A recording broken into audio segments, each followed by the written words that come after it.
una conversación, una entrevista que para nosotros ha sido muy esperada. Está en línea el doctor Ricardo Paz Herrera. Ricardo, buen día, ¿cómo le va? Buen día, José Luis, gracias por llamar. No, por favor, la verdad que le quedo muy agradecido al doctor Sánchez Calvermaten, que en definitiva fue quien nos facilitó conectarnos con usted. Bueno, usted es el autor de un trabajo que le ha puesto los pelos de punta a los Eskenazi lo están querellando. Esto tiene que ver con el saqueo a yacimientos petrolíferos fiscales bajo la eufemística figura de una nacionalización que, según dijo Kicillof, en su momento no le iba a costar un peso a los argentinos. Casi le diría que es todo lo que tengo para decir porque lo quiero escuchar. Sí, efectivamente, yo hice denuncias acá en Argentina y en los Estados Unidos respecto a lo que denomino el fraude YPF, que según especialistas, dicho por la doctora Carrió, políticos y especialistas, se puede definir como el fraude más grande de la historia argentina en relación al monto, a los montos involucrados y al daño que le hizo a la economía real, lo que fue el vaciamiento de YPF. En esta historia de vaciamientos está que concluye con la llamada estatización o nacionalización por parte de Cristina de Kirchner en el 2012. Hay partes, hay situaciones o hechos que sucedieron que son inauditos, ¿no? Uno de ellos de relevancia es que el gobierno de Cristina Kirchner le obsequió, porque le decidió comprarle el 25% a los eskenazi, que no tuvieron que desembolsar un centavo. Esa operación fue una operación de 3.500 millones de dólares, cuyas consecuencias fueron nefastas para YPF, y que esto no es ajeno al día a día actual de la gente, porque el aumento de las tarifas tanto en electricidad como combustible y en gas es causa directa de lo que pasó en YPF. Es una compañía que fue devastada, saqueada, que generó un colapso en la matriz energética por la incidencia que tenía históricamente YPF en el mercado argentino, ¿no? Decía que ese ingreso a los eskenazi ya por el 2008, llamado con otro eufemismo, ¿no? La argentinización de YPF, fue no más ni menos que un regalo a los eskenazi de 3.500 millones de dólares, empresas que fueron constituidas en España, cuyo único accionista era una empresa constituida en Australia, con acciones al portador, así que ya desde los inicios de Argentina no tenía nada. Claro. Digamos, le estaba comentando, el ingreso de eskenazi fue irregular. Sí, sí. Luego vino la gestión a cargo de los eskenazi conjuntamente con Repsol, que también fue absolutamente irregular.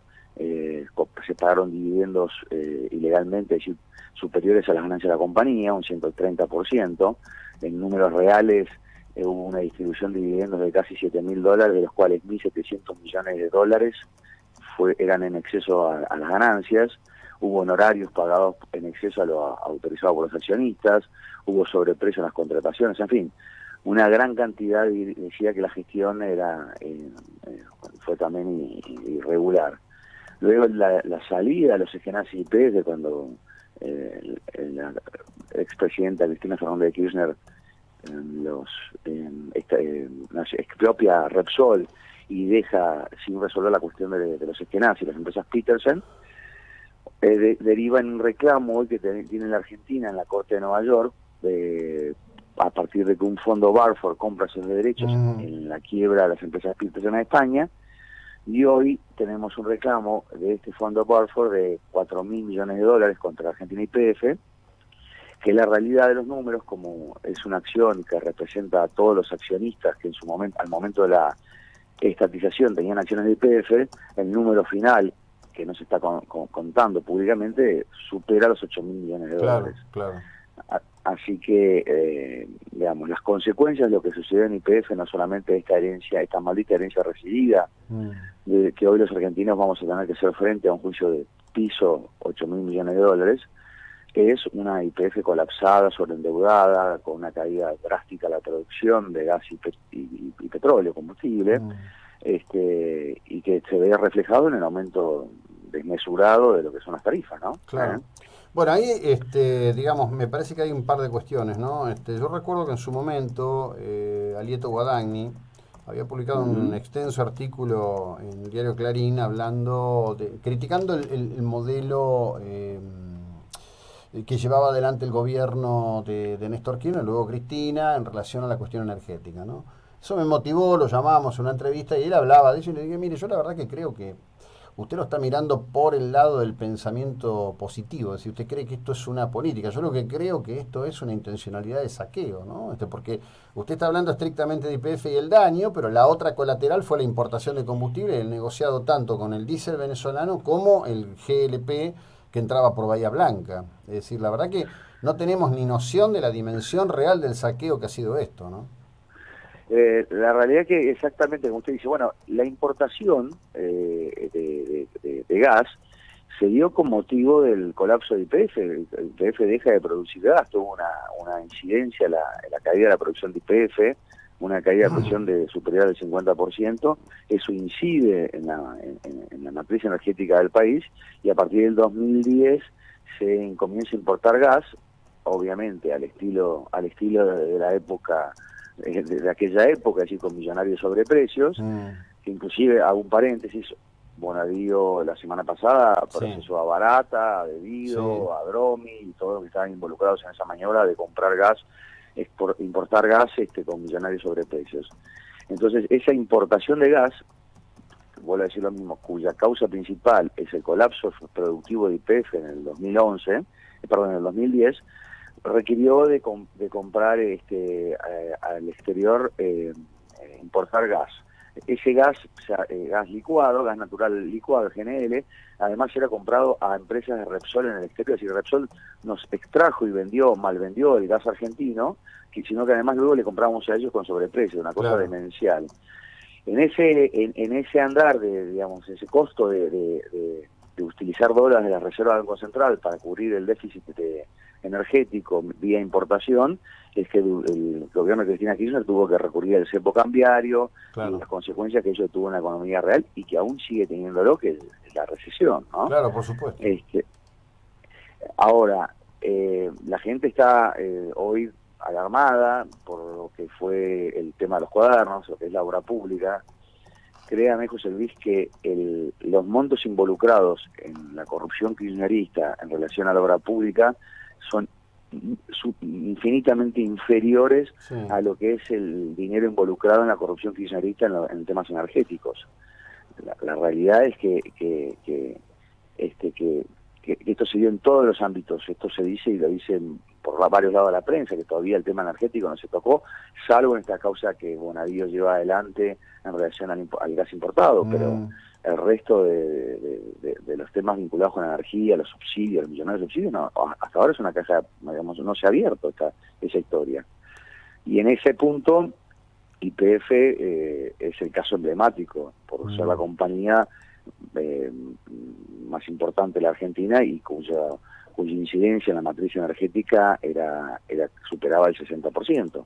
No, sin ninguna duda, porque además ahí se generó un déficit de 15.000 millones de dólares, ese es el neto que está considerado, y es lo que hay que, digamos, lo que hay que trabajar para reponer, ¿no? Es decir, hoy se está haciendo, yo diría, una prueba política con la incorporación de las alternativas, que me parece que en no mucho más de un año van a comenzar a modificar la matriz del costo final que pagamos los argentinos por la energía, pero evidentemente tener la mirada alta con esto es importante. ¿Usted cree que la presentación que ha hecho la Procuración de la Nación en los tribunales de Madrid puede contribuir a abrir esto para sacar a la justicia norteamericana de su cuestión ritual? Porque aparentemente la justicia norteamericana está atrapada en algunas cuestiones rituales favorables pro mercado financiero, digamos, porque la verdad que lo de Buford Capital no sé con qué se sostiene, sinceramente, en un procedimiento jurídico bien llevado, ¿no? Yo lo que observo, y en esto tengo una posición crítica hacia la estrategia que ha tomado tanto la Procuración en representación del gobierno argentino como de la dirección legal de YPF, yo creo que para la mejor defensa que hubiese sido para los intereses de Argentina y de YPF es contar y denunciar, inclusive dentro de los Estados Unidos, porque el la pretensión fraudulenta del juicio se da en Estados Unidos, contar lo que pasó efectivamente con lo que fue el vaciamiento y la depredación de los activos de YPF, que mal puede, porque yo opino que el origen del crédito es decir, el reclamo de las empresas Peterson a través de este fondo, el origen, como le decía, fue un regalo de 3.500 millones de dólares. Claro. No tuvieron. La gestión llevada por las empresas Peterson en YPF fue fraudulenta, el desenlace fraudulento, y este reclamo es el último eslabón de la cadena de fraude. Por lo tanto, había que haber hecho una presentación, habría que anoticiar a las autoridades americanas de que están usando la jurisdicción americana para consumar un fraude millonario. Optaron por ir por el lado de que los antecedentes no son favorables, que discutir la jurisdicción, las posibilidades hasta ahora, de acuerdo a los antecedentes jurisprudenciales que da la Corte Americana en relación a estos casos, es de 99-1 a favor nuestro. Por lo tanto, no entiendo, me cuesta entender la estrategia que han tomado en este aspecto. También plantearon un reclamo en España para objetar la legitimidad de ese crédito a partir de la compra de este fondo de derechos en la quiebra, que ganarle a Repsol en España, porque efectivamente una de las partes, en el caso de prosperar este juicio, Repsol tendría derecho a cobrar hasta 2.000 millones de euros. Es muy difícil que en España uno le vaya a ganar este juicio cuando para el Estado español fue una cuestión nacional para ellos. Y entonces es extraña la estrategia, no la comparto. Ahí yo tengo una lectura. Hay que ver cómo se cruzan en este momento los intereses internos de España. Es decir, desde que está rota la alianza por detrás de la escena entre los populares y los socialistas, que son la gran alianza política que generó la carnadura de las empresas internacionales españolas, que está basada en mecanismos de corrupción extracontinental e intrarreino de España. Habrá que ver ahí. Yo la verdad que ahí tengo interrogantes de qué puede llegar a pasar, cómo juega eso. Mire, bueno, por lo menos es una esperanza más. Yo veo un panorama en ese juicio, no veo un panorama oscuro. Por otro lado, este último dato de que ir a pedirle a los Estados Unidos de que fije una posición.